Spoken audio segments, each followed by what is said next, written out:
നിങ്ങളുടെ ഇപ്പോൾ 12 കൽപ്പനകൾ പറഞ്ഞല്ലോ, അദ്ദേഹം ഹീറോ ആയിട്ടുള്ള വേറൊരു കഥയാണ് ഞാൻ പറയാനായിട്ട് പോകുന്നത് കേട്ടാ.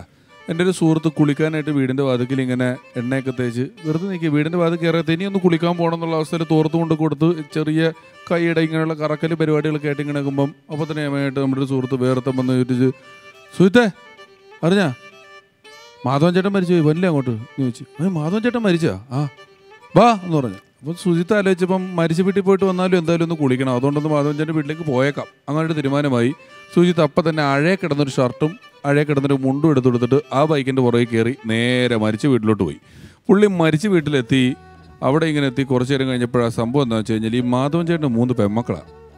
പെമ്മക്കളായതുകൊണ്ട് ഒരിക്കലും കർമ്മം ചെയ്യാൻ പറ്റത്തില്ല. ഈ പെമ്മക്കൾക്ക് ഇതിൻ്റെ കർമ്മം ചെയ്യാൻ പറ്റുമല്ലോ, പരിപാടികൾ എന്തൊക്കെയാണെന്നുള്ളത്. അപ്പോൾ എന്നെ കരയോക്കാരൊക്കെ അവിടെ ഇങ്ങനെ ഇരുന്നിട്ട് ഇപ്പം മാധവൻ ചേട്ടൻ്റെ കർമ്മം ചെയ്യേണ്ടത് അതിപ്പോൾ ആര് ചെയ്യും എന്നുള്ളതാണെന്നൊക്കെ പറഞ്ഞ് ഇവരിങ്ങനെ ചർച്ച ചെയ്ത് അതിനിടയിൽ ആരാണ്ട് പറഞ്ഞ് മാധവൻ ചേട്ടൻ്റെ വല്യച്ഛൻ്റെ മോൻ്റെ ഭാര്യയെ കെട്ടിച്ചേക്കണ എൻ്റെ അളിയത്തിൻ്റെ മോൻ്റെ നിൽക്കണമാണല്ലോ സുഹൃത്ത് ചെയ്യട്ടെ, സുഹൃത്തിന് ഇത് ചെയ്യാവുന്ന കേസല്ലേ ഉള്ളൂ എന്നും പറഞ്ഞ് പെട്ടെന്ന് തന്നെ എവിടെ നിന്നറിയാൻ പാടില്ല ഈ കർമ്മം ചെയ്യാനുള്ള അവകാശം സുജിത്തിൻ്റെ തലയിലോട്ട് നേരെ വന്നു കയറി. സുജിത്താണെങ്കിൽ കുളിക്കാൻ നിന്ന മനുഷ്യനാണ്, വീടിൻ്റെ മുറ്റത്ത് വെറുതെ നിന്ന മനുഷ്യനാണ്. ദാറ്റ് ഈസ് ദ പ്രതിഭാസം. പുള്ളി ജെട്ടി ഇട്ടിട്ടില്ലായിരുന്നു. പുള്ളി അപകടം മനസ്സിലാക്കിയ സുഹൃത്ത് നേരെ ആ വീട്ടിൽ തന്നെ കയറി ആ വീട്ടിലെ അലമാരയിൽ നിന്ന് കിട്ടിയ ഒരു ജെട്ടി എടുത്തിട്ടു. ഒരു ജെട്ടി എടുത്തിട്ട് നേരെ സുഹൃത്തിനെ കിണറ്റിൻകരയെ കൊണ്ടുവന്ന് നിർത്തിയിട്ട് സുഹൃത്തിനൊരു തോർത്ത് ഉടുക്കാൻ കൊടുത്ത തോർത്തിൻ്റെ മോൾവശം തമ്മിൽ കെട്ടി താഴ്വശം ഇങ്ങനെ അകന്നിരിക്കും. താഴ്വശമായിട്ട് കെട്ടാൻ പറ്റുന്നില്ല. അത്രയും ചെറിയൊരു തോർത്ത് ഈ സാർക്ക് ഉച്ചകോടിക്കൊക്കെ രാജ്യങ്ങളുടെ പ്രധാനമന്ത്രിമാർ തമ്മിൽ ഷെയ്ക്കാണ്ട് കൊടുക്കൂല്ലേ, അതുപോലെ ഇവിടെ മാത്രം ജസ്റ്റ് ഒന്ന് പിടിച്ച് നിൽക്കുന്നുണ്ട്. ബാക്കി എഴുതിയ പോലെ ഫ്രണ്ടിൽ ഇങ്ങനെ വലിയ അകലമാണ്. നേരെ സുഹൃത്തിൻ്റെ തലവഴി 2 തൊട്ടി വെള്ളം കോരിയങ്ങ് ഒഴിച്ചു. തലവഴി വെള്ളം കോരി ഒഴിച്ചു. നേരെ തോർത്തുമുണ്ടങ്ങ് നനഞ്ഞപ്പം അകത്തിരിക്കുന്ന ജെട്ടി തെളിഞ്ഞു.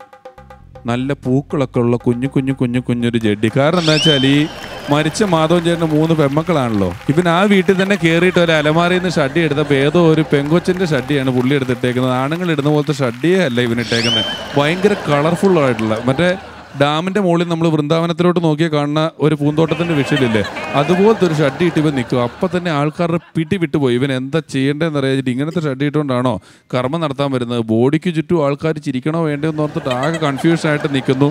ഇതാണ് ഇങ്ങനെ തെളിയുകയും ചെയ്തു. മറ്റൊരു പ്രശ്നം കൂടി ഉടലെടുത്തു. അതെന്താണെന്ന് വെച്ചാൽ ഈ ആണുങ്ങളുടെ അത്ര എലാസ്റ്റിക് ഒന്നും ഇതിനില്ല. പുള്ളി ഈ കുടവും തലയിൽ വെച്ചിട്ട് നടക്കാൻ തുടങ്ങിയപ്പോൾ ഇത് ഊരാൻ തുടങ്ങി തന്നെ. ഫസ്റ്റ് റൗണ്ട് എത്തിയപ്പോൾ ഇത് ഊരി മുട്ട് വരെ എത്തി. പുള്ളി ഇങ്ങനെയായി. സെക്കൻഡ് റൗണ്ട് നടക്കുമ്പോൾ അത് ഊരി ഇവിടം വരെ എത്തി. പുള്ളി ഇങ്ങനെ പോയി.